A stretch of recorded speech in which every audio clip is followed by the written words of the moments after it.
Praise the lord. అందరికీ క్రీస్తు నామమున వందనాలు. శ్రీ సత్యదేవ మినిస్ట్రీస్ ఛానల్లో ప్రసారం అవుతున్న విశ్వ విజ్ఞాన వేద పాఠాలనే కార్యక్రమాన్ని చూస్తున్నటువంటి ప్రేక్షకులకు, క్రీస్తునందు దాసురాళ్లకు, సహోదరి సోదరులకు, మరి అలాగే క్రీస్తునందు పిల్లలందరికీ మా నిండు మనసుతో స్వాగతము, ఘన స్వాగతం పలుకుతున్నాం. ఈ ఛానల్ ఎవరైనా సబ్స్క్రైబ్ చేసుకున్నట్లయితే సబ్స్క్రైబ్ చేసుకోండి, తప్పక లైక్ కొట్టండి, ఈ పాటలను ఇతరులకు షేర్ చేయండి. మంచిది. మనం ఆలస్యం చేయక నేరుగా లేఖన కాంతిలో ప్రయాణం చేద్దాం.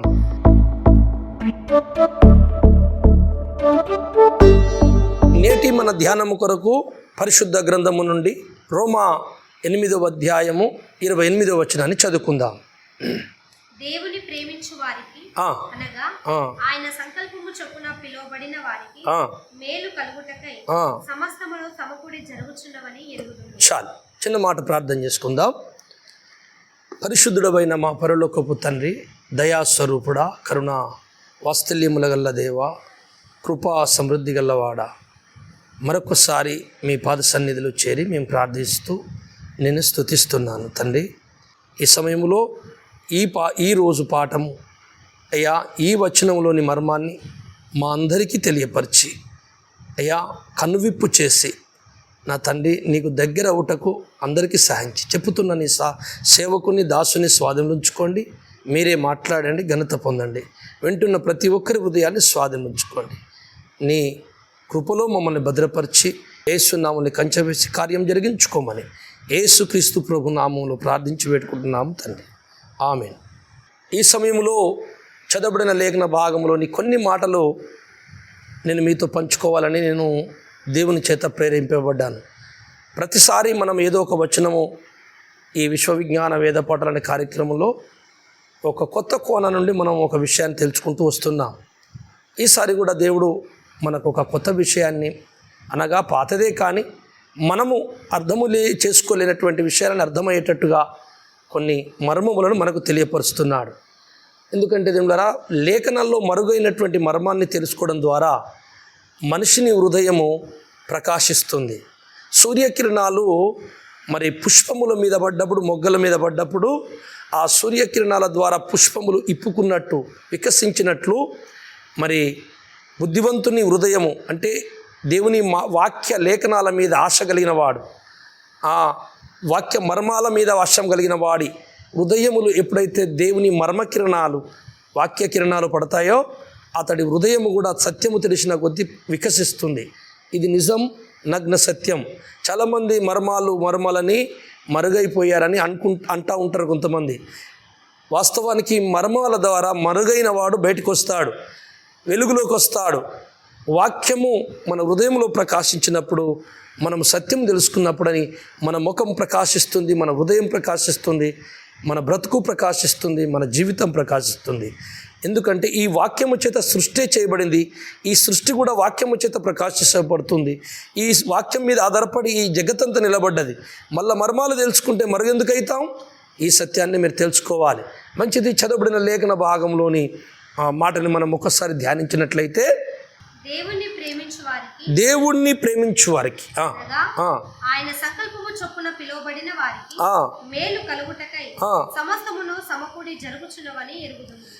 దేవుణ్ణి ప్రేమించే వారికి, ఆయన సంకల్పము చొప్పున పిలువబడిన వారికి సమస్తము సమకూడి జరుగుచున్నాయి.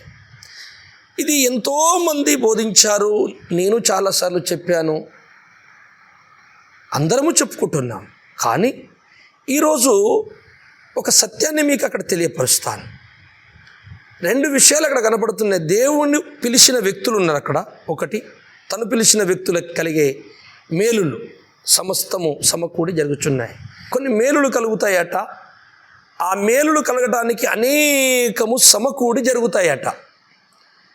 మనం ఇక్కడ తెలుసుకోవలసిన విషయం ఏంటంటే, అవి ఏం మేలులు, ఏమి సమకూడి జరుగుతున్నాయి, సమస్తము సమకూడి జరిగేటివి ఏంటివి, అయితే జరిగే మేలులేంటివి అని ఒక్కసారి మనం ఆలోచిస్తే ఈరోజు ప్రతి సంఘంలోనూ ప్రతి సేవకులు ప్రతి క్రైస్తవుడు అక్కడ వాస్తవానికి చెప్పుకునేది ఏంటంటే కష్టాలు, బాధలు, దుఃఖము అన్నిట్లోనూ దేవుడు తప్పించి దాని ద్వారా ఒక పాఠం నేర్పి మనకు మనల్ని ఆ ఉన్నత స్థాయికి ఎదిగిస్తాడండి. అదే మనకు మేలులు.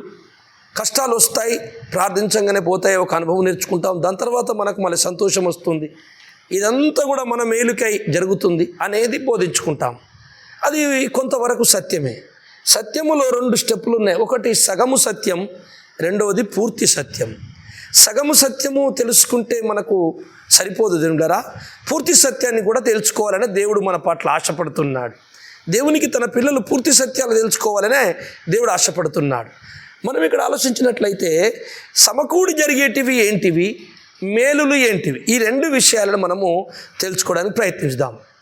అయితే మనందరికీ తెలిసిన విషయం ఏంటంటే బైబిల్లో కొంతమంది భక్తుల చరిత్రలు మీకు వచనాలు అవసరం లేదు, మీ అందరికీ సుపరిచితమే, తెలిసిన వ్యక్తుల్నే నేను జ్ఞాపకం చేస్తా. ఇప్పుడు యోబు గారు ఉన్నారు. యోబుకి అనేక కష్టాలు వచ్చినాయి, మీకు తెలుసు. అతనికి 7 కొడుకులు, 3 బిడ్డలు, ఏమండి, మందలు, ఆస్తులు, పనివాళ్ళు. ఆయన జీవితంలో అనేకమైన మహారాజు భూమి మీద అతనికి ఒక భయంకరమైన పెను ప్రమాదం సమర్పించింది. తన జీవితం ఒక ప్రళయముగా మారిపోయింది. అతనికి ఏం జరిగిందో తెలియదు. కొడుకులు, బిడ్డలు, ఆస్తులు అన్నీ పోయినాయి. అన్నీ పోయిన తర్వాత అతడు శరీరము కూడా కురుపులతోని మెత్తాడు, బూడిదలో కూర్చున్నాడు. దేవుణ్ణి మాత్రం దూషించలేదు, దుఃఖపడ్డాడు. అతనికి ఎంతో శ్రమ వచ్చింది. ఆ శ్రమ అతనికి తర్వాత మేలుగా మారింది. ఏంటంటే దేవుడు ఇంకా దగ్గరైంది అతనికి ఒక మేలు జరిగింది. ఏంటంటే మళ్ళీ కొడుకులు, బిడ్డలు, ఆస్తులు అన్నీ వచ్చినాయి. అవును, సమస్తము కష్టాలు అతనికి మేలుకు వచ్చినాయి. ఆ కష్టాల తర్వాత మళ్ళీ మేలు జరిగింది కనుక సమస్తము సమకూడి అతనికి మేలు జరిగింది అని మనందరం బోధించుకుంటాం. అలాగే షద్రక్, మేషక్, అబేద్నెగో వాళ్ళు దేవుని కోసం నిలబడ్డప్పుడు వారిని తీసుకెళ్ళి అగ్నిగుండం వేస్తే పరమాత్ముడైన దేవుడే, సర్వేశ్వరుడే అగ్నిగుండలకు దిగొచ్చి వారిని కాపాడి ఈ ప్రపంచమంతటికి తన నామం ఘనపరుచుకున్నాడు. ఆ 3 ద్వారా ఎంతో దేవుడు మహిమ చెందాడు. కాబట్టి వాళ్ళ తీర్మానము, వారి త్యాగము, వాళ్ళ తీర్మానము ద్వారా వాళ్ళు అగ్గిగుండంలో పడినను వాళ్ళు బయటకు వచ్చారు. వాళ్ళకి ఎంతో మేలు జరిగింది. వాళ్ళకి మేలు జరిగిందంటే ఒప్పుకుందాం. అలాగే దానియేలుని కూడా తీసుకెళ్ళి కుట్రబట్టి సింహపు గుహలో వేశారు. దానియేలుకు కూడా తర్వాత దేవుడు కాపాడి బయటికి వచ్చేసాడు. అతనికి ఒక మేలు జరిగింది శ్రమ తర్వాత. అయితే అలాగే అనుకుంటా పోతే మాత్రం సగం సత్యమే అవుతుంది. ఆ మేలుడు జరిగేది నిజమైతే సమస్తము మీ మేలుకై సమకూడి జరుగుచున్నాయన్న మాట దానియేలు, షద్రక్, మేషకు జరిగినట్టు యోబుకు జరిగిన మేలులు ఈ మేలే అనుకుంటే సగము సత్యం అవుతుంది, పూర్తి సత్యము కాదు. ఎందుచేతంటే బైబిల్లో మరొక సంఘటన మీకు తెలియపరుస్తాను. అదేంటంటే లూకాసు వార్త 16వ అధ్యాయము 20-22 వచనం వరకు చదువుకుందాం ఒకసారి. లాజరు అను ఒక దరిద్రుడు ఉండెను. వాడు కురుపులతో నిండిన వాడే ధనవంతుని ఇంటి వాకిట పడి ఉండి అతని బల్ల మీద నుండి పడు రొట్టె ముక్కలతో ఆకలి తీర్చుకుని కోరెను. అంతేకాక కుక్కలు వచ్చి వాని కురుపులు నాకెను. ఆ దరిద్రుడు చనిపోయి దేవదూతల చేత అబ్రహాము రొమ్మున ఆనుకున్నటకు కొనిపోబడెను. చాలు. ఇప్పుడు మనం చూసినట్లయితే యోబుకు శ్రమ వచ్చింది, సమస్తం అతని మేలుకై సమకూడి జరిగినది. తర్వాత ఎంతో ఆశీర్వాదం పొందాడు. షద్రక్, మేషక్, అబేద్నెగో అలాగే దానియేలు ఎంతోమంది భక్తులు శ్రమ తర్వాత మేలులు పొందారు, తర్వాత గొప్ప కార్యాలు చేశారు అని బోధించుకుంటే సగం సత్యమే అని ఎందుకన్నానంటే ఇక్కడ మనము కురుబుల లాజర్ని గ్రహించినట్లయితే ఈ భక్తునికి ఏం మేలు జరిగింది, అక్కడ ఆయన చరిత్ర, వాళ్ళ భార్య పిల్లలు ఎవరో, అతని కుటుంబం ఏంటో, అతని జీవిత చరిత్ర ఏంటో మనకు రాయబడలేదు. కానీ ఒక ధనవంతుని ఇంటి ఎదుట కుక్కలు పడేసిన అన్నము తీసుకొని తిని ప్రార్థించుకొని తిని జీవించినట్టు మనకు కనపడుతుంది. అక్కడ కొంతకాలమే ఉన్నాడు. అది కుక్కలు కూడా అతడి కురుపులు నాకుతున్నాయని తెలిసింది. ఏమండి, అతి ఘోరమైన జీవితం అది. అతనికి అది ఆ రోజుల్లో దాన్ని ఏ వ్యాధి అన్నారో మనకు తెలియదు. అది క్యాన్సరా, అది భయంకర వ్యాధ, అది ఏం వ్యాధి, చర్మవ్యాధ, ఏదో భయంకర వ్యాధి. అతన్ని ఇంట్లో నుంచి ఎల్లగొట్టి ఉంటారు. ఇంత భయంకరమైన వాసన వస్తున్న వ్యక్తివి, మా ఇంట్లో ఎందుకండి నువ్వు అని ఆ ఇంట్లోని బాధ పెట్టలేక, వారిని దుఃఖ పెట్టలేక, నాకు ఇంత భయంకరమైన వ్యాధి వచ్చింది, నా భార్య పిల్లలకు దుఃఖం వస్తుంది ఇంట్లో ఉంటే, ఆ వాసనకి ఊరోళ్ళు, ఇంటి పక్కన వాళ్ళు, పొరుగింటి వాళ్ళు తట్టుకోలేకపోతున్నారు, అందరూ తిడుతున్నారు ముక్కు మూసుకొని ఈ వాసనకి అని అతను బైక్ వచ్చి రోడ్డు మీద పడ్డాడేమో తెలియదు మనకు ఆ చరిత్ర. కానీ అనుకుంటున్నాం, ఎందుకంటే అతనికి నా అనేవాళ్ళు అక్కడికి వచ్చినట్టు కానీ అతనితో పందలిచ్చినట్టు బైబిల్లో లేదు. ఒంటరి దిక్కులేనివాడు, ఆ దిక్కు లేదు, భార్య పిల్లలు దూరమైండు, అంత భయంకరమైన కుక్కలు తినేవానికి దేవుని గురించి ఎందుకండి, నాకు అన్యాయం చేసిండని దేవుని మీద మన్నెత్తిపోయాలి, దూలెత్తిపోయాలి. అసలు లేదు, దేవుని స్తుతించాడు. నేను అంటున్నాను, అతనికి ఏ మేలు జరిగింది? పూర్తిగా భూమి మీద జీవితం మొత్తము ఏ మేలు పొందలేదు, ఏ మేలు లేదు. అలాగే మనం ఇంకొక భక్తుని కొత్త నిబంధనలు తీసుకున్నట్టు పౌలు గారు 2 కొరింథీ 11వ అధ్యాయం 23వ వచనం నుంచి 2 కొరింథీ 11వ అధ్యాయం 23వ వచనం నుంచి ఒకసారి చదువుకుందాం. వారు క్రీస్తు పరిచారకులా వెర్రివాని వలె మాట్లాడుచున్నాను, నేనును మరి ఎక్కువగా క్రీస్తు పరిచారకుడను, మరి విశేషముగా ప్రయాసపడితిని, మరి అనేక పర్యాయములు చెరసాలలో ఉంటిని, అపరిమితముగా దెబ్బలు తింటిని, అనేక మారులు ప్రాణాపాయములలో ఉంటిని, యూదుల చేత 5 మారులు 1 తక్కువ 40 దెబ్బలు తింటిని, ముమ్మారు బెత్తములతో కొట్టబడితిని, ఒకసారి రాళ్లతో కొట్టబడితిని, ముమ్మారు ఓడ పగిలి శ్రమ పడితిని, ఒక రాత్రి పగలు సముద్రములో గడిపితిని, అనేక పర్యాయములు ప్రయాణములలోను, నదుల వలనైన ఆపదలలోను, దొంగల వలనైన ఆపదలలోను, నా స్వజనుల వలనైన ఆపదలలోను, అన్యజనుల వలనైన ఆపదలలోను, పట్టణములు ఆపదలలోను, అరణ్యములో ఆపదలలోను, సముద్రములో ఆపదలలోను, కపట సహోదరుల వలని ఆపదలలోను ఉంటుంది. చాలు, ఇక లెక్కించలేము. పౌలు గారి శ్రమలు చచ్చిపోతామేమో అనిపించింది. ఒకసారి అతన్ని గంపలో పెట్టి దించారట గోడవతల. అసలు అడవిలో బట్టలు లేకుండా పండుకున్న రోజులు, సముద్రంలోనే పడవలో ఇరుక్కుపోయిన రోజులు, బట్టలు లేకుండా దిగంబరిగా సరిగి వనుక్కుంటే ఏ చెట్ల కింద వన్నడో. ఆయన చేతి గుడ్డ ఇస్తే సచ్చినోళ్ళు లేస్తారు, ఆయన గద్దిస్తే దెయ్యములు వారిపోతాయి, కానీ అతనికి ఏ మేలు జరగలేదు. ఇప్పుడు చెప్పండి, మరి మనం అనుకునే మేలులే సర్వసత్యమైతే, కష్టము తర్వాత మేలు జరుగుతుందని ఈ భూమి మీద మేలు కోసం ఎదురు చూడడం నిజమైతే, మరి ఇలా సంభవించిన భక్తులని మనం ఏమనుకుందాం? సమస్తం మన మేలుకై సమకూడి జరుగుచున్న మాట ఇదే ఈ లోకపు మేలులే కొరకే రాయబడింది అనుకుంటే మరి తప్పైపోతుంది. వాళ్ళకి ఏ మేలు జరగలేదు కదా. మరి ఏ మేలు కొరకు చెప్తుంది బైబుల్? రోమా 8వ అధ్యాయము 29వ వచనం 30వ వచనం చదువుకుందాం. కొంచెం కిందికి వద్దాం మనం. ఎందుకు పైన మాట్లాడాం కదా, సమస్తము మన మేలుకై సమకూడి జరుగుచున్నాయని చెప్పేసి కింద రాస్తున్నాడు. ఎందుకంటే అంతే, ఎందుకనగా నేను చెప్పాను అదేంటో మీకు తెలియాలి అని కింద డీటెయిల్స్ రాస్తున్నాడా. ఎందుకనగా తన కుమారుడు అనేక సహోదరులలో జ్యేష్ఠుడగునట్లు దేవుడు ఎవరిని ముందు ఎరిగెనో వారు తన కుమారునితో సారూప్యము గలవారగుటకు వారిని ముందుగా నిర్ణయించారు. చాలు, అది అసలు కథ. తను పిలిచిన వ్యక్తులు ఈ భూమి మీద, తను పరలోకమందు ఉన్నటువంటి దేవుడు భూమి మీదకి వచ్చి సకల మానవాళి కొరకు రక్తం గార్చి మరణించి తిరిగి లేచి దేవుని కౌగిట్లో అక్కడ వెళ్ళి కూర్చున్నాడు. తన కొరకు ప్రజల్ని సిద్ధపరచుటకు తన సేవకుల మీద ఆత్మ నుంచి ప్రకటింపజేస్తున్నాడు. ప్రకటింపజేసి ఎవరెవరిని తన సంకల్పం నుంచి పిలుచుకున్నాడో, ఎవరినెవరినైతే తన ప్రణాళికలకు తీసుకున్నాడో వాళ్ళందరికీ మేలు కలగాలని ఎన్నో కార్యాలని సమకూర్చి జరిగిస్తున్నాడు. అవన్నీ వారికి ఎందుకు జరుగుతున్నాయి అయ్యా అంటే అవన్నీ ఏంటియో రెండవ విషయంలో తెలుసుకుందాం. మొదటిగా ఇది తెలుసుకుందాం. అయితే ఏం మేలు అనే విషయాన్ని తెలుసుకుందాం. అయితే వాళ్ళకి ఏ మేలు జరగాలని దేవుడు పిలిచాడు. ఆ రోమపత్రిక చెప్తున్న 8వ అధ్యాయంలో ఈ 28వ వచనంలో మనకు చెప్తున్నటువంటి ఆ మేలులేంటి అంటే కిందకు వచ్చినాక రాస్తున్నాడు, వాళ్ళకి ఏ మేలు జరగాలని ఇవన్నీ శ్రమలు, బాధలు, కష్టాలు ఈ సర్వము వారికి ఎందుకు సేవ చేస్తున్నాయి, సమకూడి జరుగుతున్నాయి అంటే తన కుమారుడైన యేసుక్రీస్తు స్వరూపములోకి రావాలని. యేసయ్య స్వరూపం అనగా యేసయ్య ఎలా ఉన్నాడో అలా ఉండాలట తన పిల్లలందరూ. యేసయ్యలాగా మారాలి తన పిల్లలందరూ. యేసయ్యలాగా మారితే యేసయ్య పెద్దన్న అవుతాడు. అక్కడ అనేకుల సహోదరులలో జ్యేష్ఠుడగున్నట్లు అంటే యేసుక్రీస్తు తన అన్నదమ్ములు అక్క చెల్లెల్లో పెద్ద కుమారుడు కావాలట. అంటే యేసు పెద్దన్నయ్య మనందరికీ. అంటే వీళ్ళందరూ తమ్ముళ్ళు అక్క చెల్లెళ్ళు.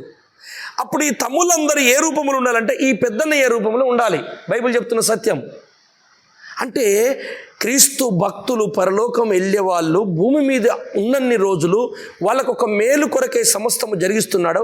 ఆ ఒక మేలు ఏంటయ్యా అంటే వాళ్ళకి ఆస్తులు, ధనము, పిల్లలు, మందలు కాదు. అది సగం సత్యమే. ఇస్తే ఇస్తాడు, లేకపోతే లేదు, పక్కా పెట్టండి. అదే సత్యం అనుకుంటే కురుపుల లాజరుకు ఏ మేలు జరగలేదు. అదే సత్యం అనుకుంటే పౌలయ్యకు ఏ మేలు జరగలేదు. లాస్ట్కి తలకాయ కొట్టి చంపేశారు. ఏ మేలు జరగలే భూమి మీద. మనం అనుకునే కష్టాలు అనుభవించి తర్వాత ఉన్నత స్థాయికి వెళ్ళి యోబులాగా బతికారంటే అట్లా అందరూ బతకలే. అది కొంతమందికి అట్లా అనుగ్రహిస్తాడు దేవుడు. కానీ ఆ వచనము ఏదైతే ఉందో రోమపత్రిక వచనము అది కాదు. అసలు దేవుడు చెప్పుతున్న మేలు ఏంటంటే యేసయ్య రూపము తన నమ్ముకున్న వాళ్ళకు రావాలి. ఆ రూపము చెక్కుటకు దేవుడు సమకూర్చి జరుగుతున్నటువంటి కార్యాలు ఇవన్నీ. ఎందుకంటే మనందరి మీద మన పెద్దన్నయ్య యేసయ్య. ఆయనలాగా ఉంటే నా కొడుకు లాగా ఉన్నారు కనుక వీళ్ళందరూ నా పిల్లలే అని తండ్రి ఎత్తుకుంటాడట. తన కొడుకు రూపము అచ్చిన బిడ్డలలో కనపడకపోతే మీరెవరు నాకు తెలియదు. యేసయ్య రూపములో ఒక భక్తుడు చెక్కబడుటకు ఇంత సమకూడి జరుగుతుంది. అది సమకూడి ఏమేమి జరుగుతున్నాయి అనేది ముందు తెలుసుకుందాం మనం. ఎఫెసీ పత్రిక 4:24 చదువుదాం ఒకసారి. నీతియు యథార్థమైన భక్తియు గలవారై దేవుని పోలికగా సృష్టింపబడిన నవీన స్వభావమును ధరించుకొనవలెను. చది దేవుని పోలికగా సృజింపబడిన నవీన స్వభావము. అది అందుకు ఈ స్వభావము, ఈ స్వరూపము మీకు రావాలని.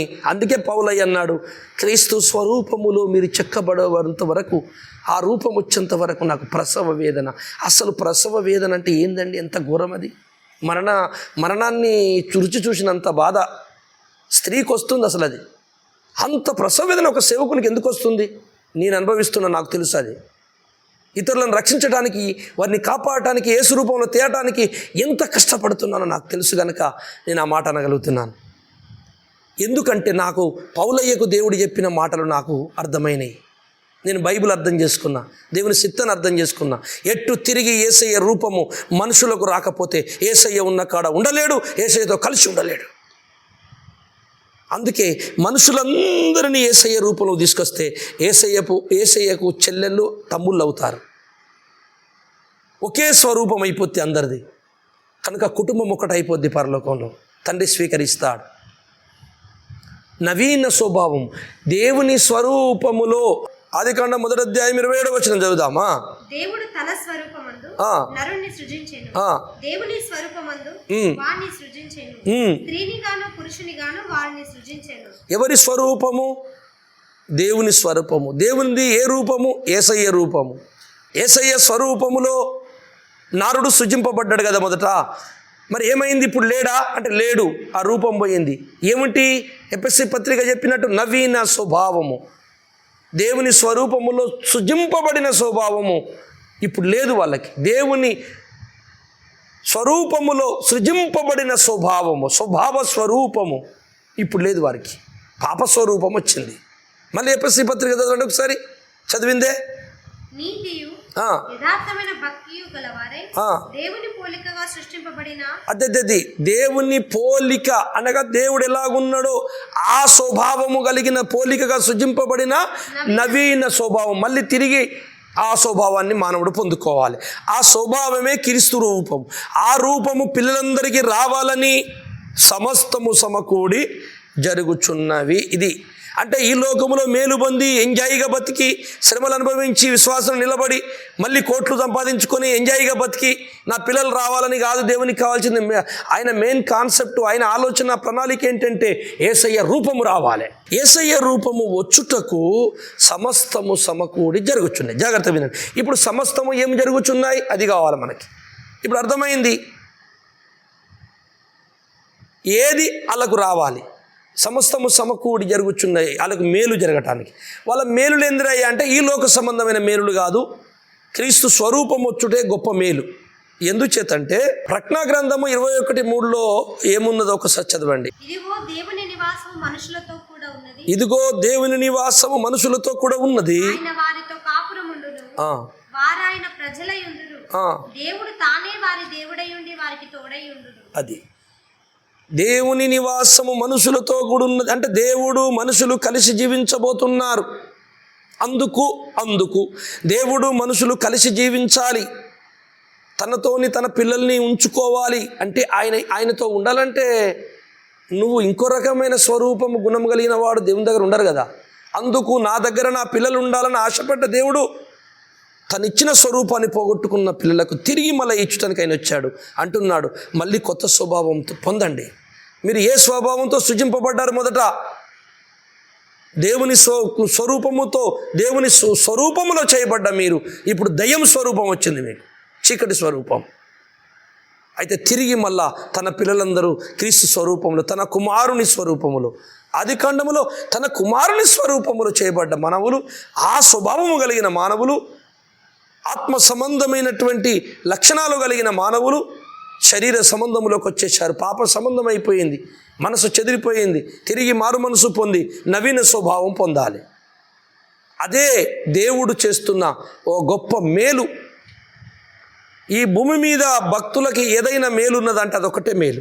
ప్రసంగి అంటాడు, ఇదంతయు జరుగుట నేను చూసిన పిమ్మట తేలిన ఫలితార్థం ఏమనగా 12వ అధ్యాయంలో ఉంటుందన్నమాట.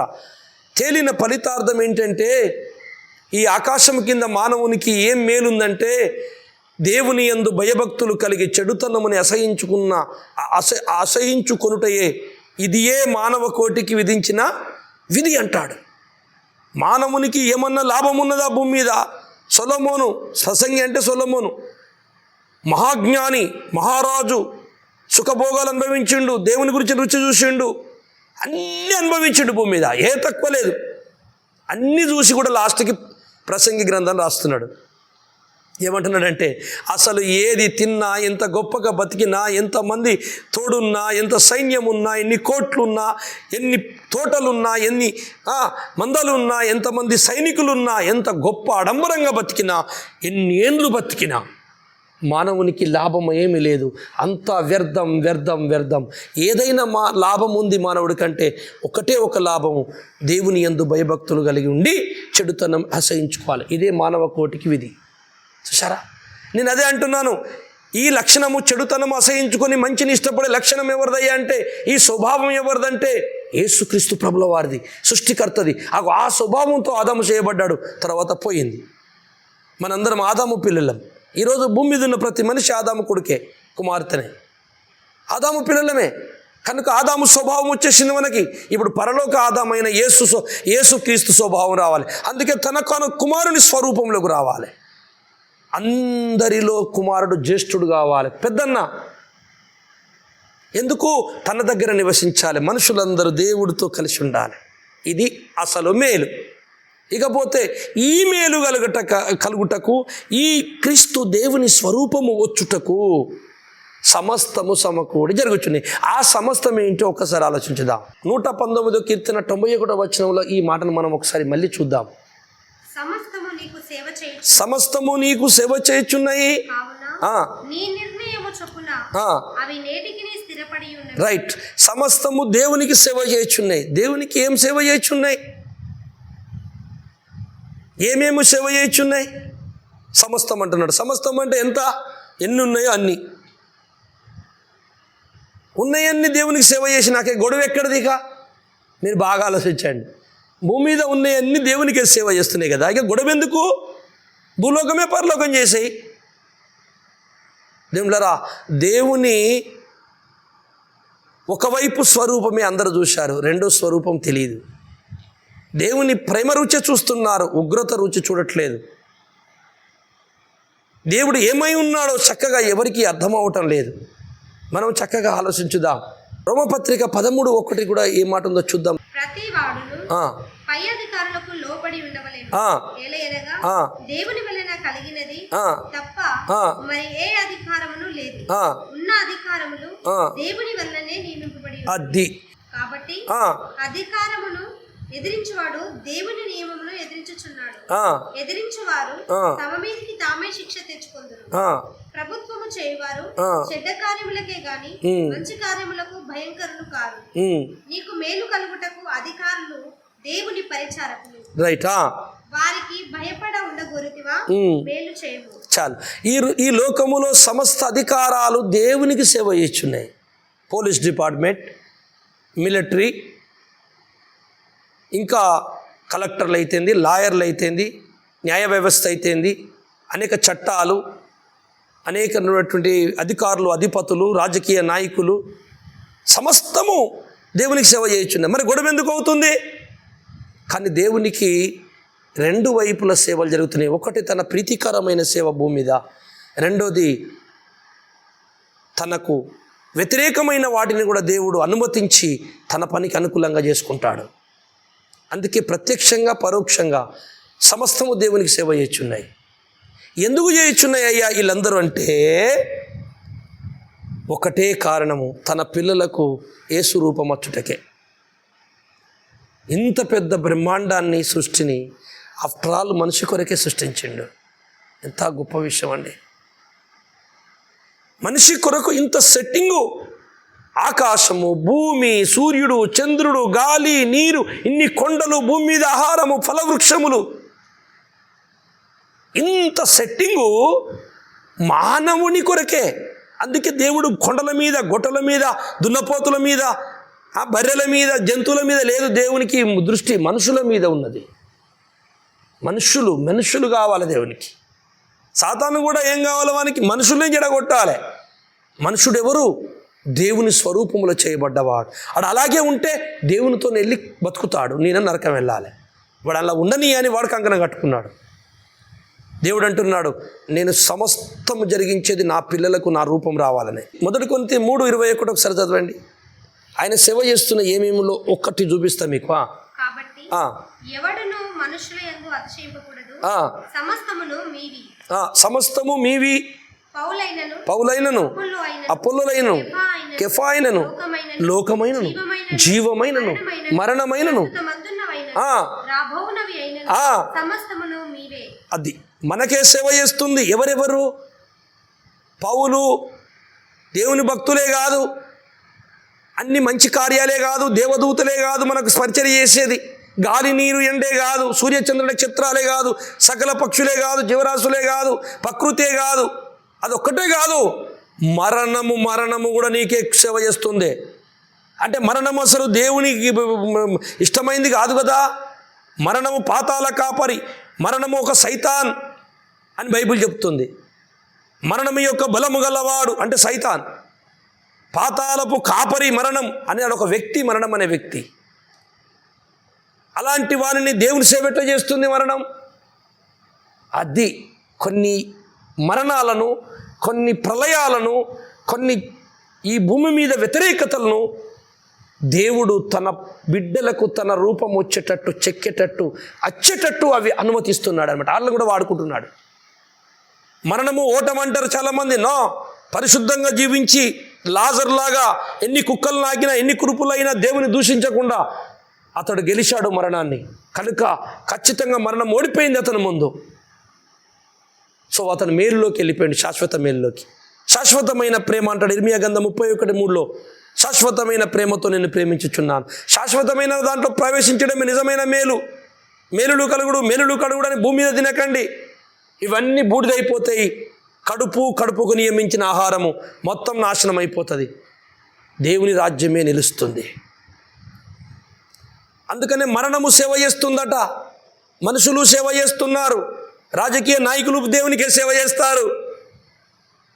పోలీస్ డిపార్ట్మెంట్ దేవునికే, రెవెన్యూ డిపార్ట్మెంట్కు దేవునికే, కరెంట్ డిపార్ట్మెంట్కు దేవునికే, సకల డిపార్ట్మెంట్లు అధికారులు, అధిపతులు, అన్ని రాజకీయ నాయకులు, తెలుగుదేశం అయితేనేమి, బీజేపీ అయితేనేమి, దేవునికే సేవ చేయుచున్నది నా సృష్టికర్తకి. ఆయన అనుమతి లేకుండా ఏది పార్టీ రాదు. ఆయన అనుమతి లేకుండా ఎవడు ఏలలేడు. ఒక్క క్షణము కూడా ఉండలేడు భూమి మీద.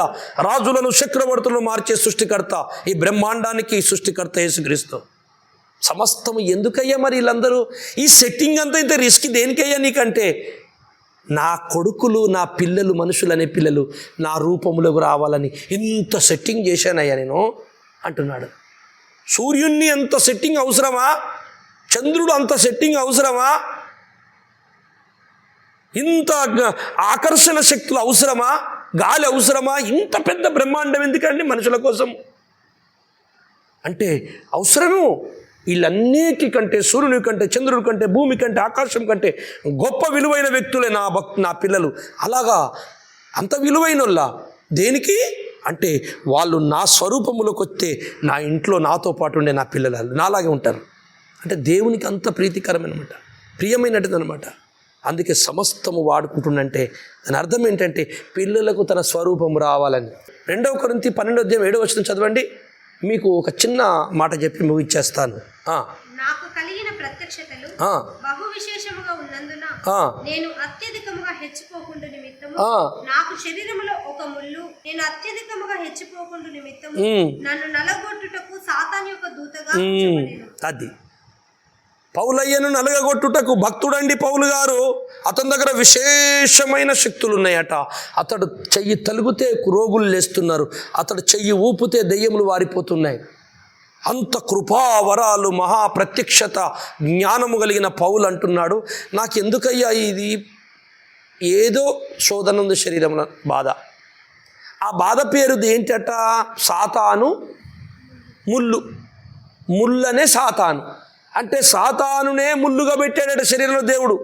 సైతాను దేవుడే పెట్టిండట సేవకుని ముళ్ళుగా.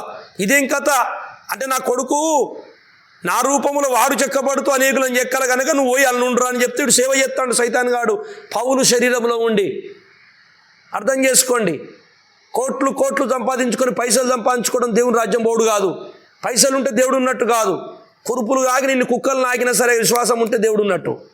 దేవుని రూపము నీకు ఉండాలి, దేవుని స్వరూపం నీకు ఉండాలి. ఈ లోకమైన లోకంలో ఉన్నవాడిని ప్రేమించకూడదు, నువ్వు పరలోకాన్ని ప్రేమించుకుంటూ ఉండాలి. అదే నిజమైన రూపం. పౌలయ్యకు అదే గుణం ఉన్నది. ఇంకా రావాలని ఒకడు పెట్టిండట, సైతాన్గానే పెట్టిండట. పోరా మావోన్ని తొక్కురా. అప్పుడప్పుడు అదే పలుమార్లు మొరపెడితిని, అయ్యో ఏంది ప్రభువా నాకు ఈ బాధ, అయ్యో నేనేమో ప్రార్థన చేసి అందరు బాగవుతున్నారు, నాకు ఈ బాధ ఏంది ప్రభువా అని ఏడిశాడు. పర్వాలేదు నా కుమారుడా, ఏమన్నాడు చదువు. అది నా యొద్ద నుండి తొలగిపోవాలని దాని విషయమై ముమ్మారు ప్రభువును వేడుకుంటుని, అందుకు నా కృప నీకు చాలు. బస్ నా కృప నీకు మీద ఉంది, చాలు చాలు నా కుమారుడా, నేను దిద్దుతున్నా, నేను అది ఉండని ఆ సైతాన్ ముందు నేనే పెట్టినా. సైతానే ఉంటాడండి సేవకుల లోపల, ఒత్తుతున్నాడు. అయితే సైతాన్ని వాడుకుంటున్నాడు. ఎందుకు? పౌలు లోపల ఈ సాతాన్ అనే ముళ్ళును పెట్టి ఎందుకు వాడుకుంటున్నాడు అంటే, పౌలుని యేసయ్య స్వరూపములో తెస్తూ పౌలు లాంటి వాళ్ళని తయారు చేయాలి పౌలు ద్వారా. అంటే ఎటు తిరిగి ఏంది దేవుని ఆలోచనలు?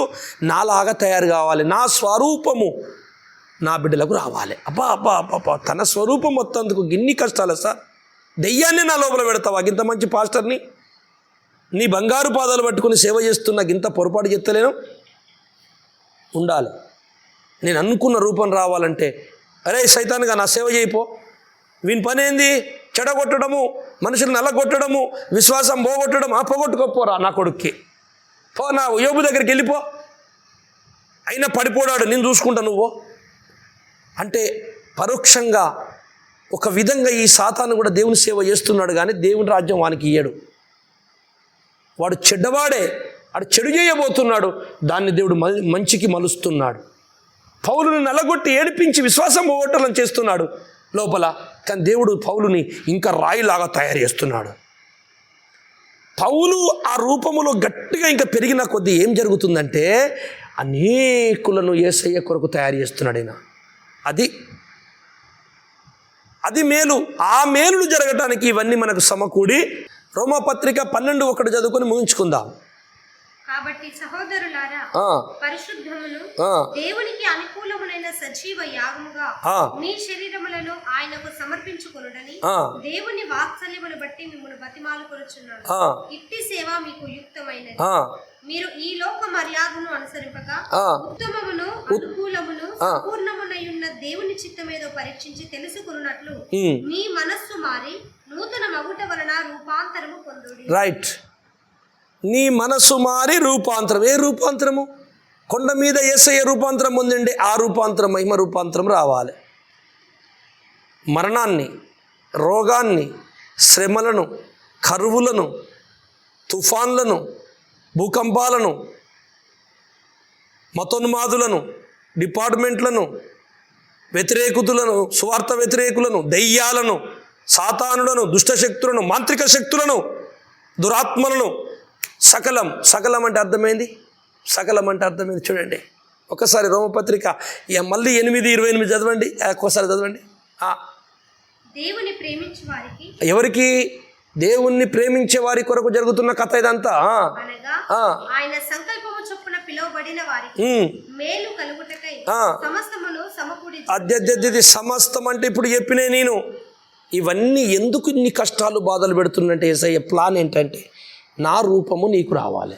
అయితే వీళ్ళేమనుకుంటున్నారంటే ఈ లోకములో మనకేదో మేలు జరుగుతుంది, కష్టం అనిపిస్తే ఆ తర్వాత ఏమో దొరుకుతుంది, తిందాం తాగుదాం యోబులాగా, తర్వాత ఎంజాయ్ చేద్దాం. అది కానే కాదు. అట్లా అనుకుంటే కులుపల రాజుకి ఏం మేలు జరిగింది, మరి భక్త పౌలుకి ఏం మేలు జరిగింది, అది ఇలా కరెక్ట్ అనుకుంటే ఫెయిల్ అయిపోతాం మనం ఇక్కడ. మరి దేనికోసం జరుగుతుంది ఇదంతా? యేసయ్య రూపము నీకు రావాలి. యేసయ్య రూపము మీకు రాకపోతే దేవుని దగ్గర కలిసి ఉండలేము. దేవుని దగ్గర మీరు కలిసి ఉండాలంటే ఆ పెద్దన్నయ్యలాగా నువ్వు ఉండాలి. యేసులాగా నువ్వు ఉంటేనే ఆయన తమ్ముడు అని పిలుస్తాడు యేసయ్య. ఎందుకంటే అన్నదమ్ములు ఒక్క తీరే ఉంటారు కదా, తన కుటుంబీకులు, రక్త సంబంధులు. కనుక యేసయ్య రూపం మీకు రావాలి, ఆ నవీన స్వభావం నీకు రావాలి, ఆ రూపాంతరము మీరు పొందాలి. అందుకు సమస్తము మన మేలుకై సమకూడి జరుగుచున్నాయి. ఆ మేలులంటేనేమో ఆయన రూపములో చెక్కబడి ఇంట్లోకి వెళ్ళుట, సమస్తం అంటేనేమో భూమి మీద సమస్తం సకలం మరణాన్ని కూడా దేవుడు సహితము, దెయ్యాన్ని సహితము తన పిల్లలకు తన రూపం వచ్చుటకు సైతాన్ని కూడా వాడుకుంటున్నాడు. చూసారా? పౌలుకు ముళ్ళంటే సాతానుగా పెట్టబడేను. నన్ను దగ్గర సైతాన్ ఎందుకు పెట్టినావు ప్రభు అంటే, నిన్ను చెక్కడానికి పెట్టినా నువ్వు ఊరుకో, నా కృప ఉంది, నీ వెనకాలకి ఏం కాదు పో, వాడు ఏం చేయలేడు అంటున్నాడు. అలాగున్న దేవుళ్ళరా, నువ్వు ఈ పరలోకం ముందు దృష్టి పెట్టుకుని, దేవుని దృష్టి పెట్టుకుని, ఈ లోకం మీద పెట్టకుండా, ఈ లోక ఐశ్వర్యాల మీద, ఈ లోక ఆడంబరాల మీద నీ మనసు పెట్టక దేవుని మీద నీ మనసు ఆనుకున్నట్లయితే అప్పుడు నేను చెప్పింది నీ కంటికి కనపడుతుంది. ఇది కాదు, యేసు రూపము నాకు రావాలి, యేసయ్య ఎలా క్షమించాడు, ఎలా ఆలోచించాడు, ఏది అసహించుకుంటున్నాడు, యేసు ప్రభు ఏది ఇష్టపడతాడు, దేన్ని అసహించుకుంటాడు, ఆ గుణము నాకుందా అని పరీక్షించుకుంటావు. నువ్వు మారుతావు, యేసయ్య రూపాంతరంలో చేరుతావు. యేసయ్య వచ్చినప్పుడు నువ్వు ఆయన కౌగిట్లోకి వెళ్తావు. దేవుడు ఈ పాఠము మీ హృదయాంతరంలో ఫలింపజేసి దీవించునుగాక. ప్రార్థన చేసుకుందాం. పరిశుద్ధుడా, సమస్తము మీ మేలుకై సమకూడి జరుగుచున్నాయి. మేలులంటే ఏ మేలులు? ఈ లోక మేలులా, లేక యేసయ్య నీ రూపములో చెక్కబడి నీ రాజ్యం ఏరే మేలనా? అదొకటి చెప్పావు అయ్యా. సమస్తం అంటే ఏంటివి? ఎన్ని ఉన్నాయో అన్నీ కూడా నీ పనికి ఆడుకుంటావు నీకు అనుకూలంగా. అంటే నీ పని ఏంటి? నీ బిడ్డలను చెక్కుటయే, నీ రూపంలో చెక్కుటయే. అందుకు సమస్తం వాడుకుంటానని లేఖనం సెలవిస్తాను. ఈ సంగతి నా సోదరులు, ఈ భూమి మీద ఉన్న క్రైస్తవులందరూ కూడా గ్రహించి ఏదైనా పొరపాట్లు ఉంటే అన్ని విడనాడి యేసయ్య రూపములో చెక్కబడుటకు ఏమి చేయాలి మనం అని అందరూ కలిసి ముందుకొచ్చుటకు మీ ఆత్మకార్యం భూగ్రహం అంతా జరిగించండి. కడవరి వర్షం అనే పరిశుద్ధ ఆత్మను పంపి అందరిలో సత్యాసక్తి పుట్టించి చల్లగా అయిపోయిన హృదయ బలిపీఠాలను బగ్గున మండించి ప్రార్థన పరులు లేవనెత్తి సతాను రాజ్యాన్ని తొక్కి నీ రాజ్యాన్ని కట్టుకోతండి. నీ చిత్తానికి అప్పచెప్పుకుంటున్నాను. ఈ సత్యము ఇన్న బిడ్డల హృదయాలలో ఫలించుట కృప చూపి మా హృదయములు ఫలింపజేసి నీ చిత్తం నెరవేర్చుకోమని మా రక్షకుడు ప్రభువైన యేసు నామములో ప్రార్థిస్తున్నాను తండ్రి. ఆమేన్, ఆమేన్, ఆమేన్. అందరికీ వందనాలు. దేవునికి స్తోత్రం. మరొక దినము మనము కలుసుకుందాం. దేవునికి మహిమ కలుగును గాక. Praise the lord.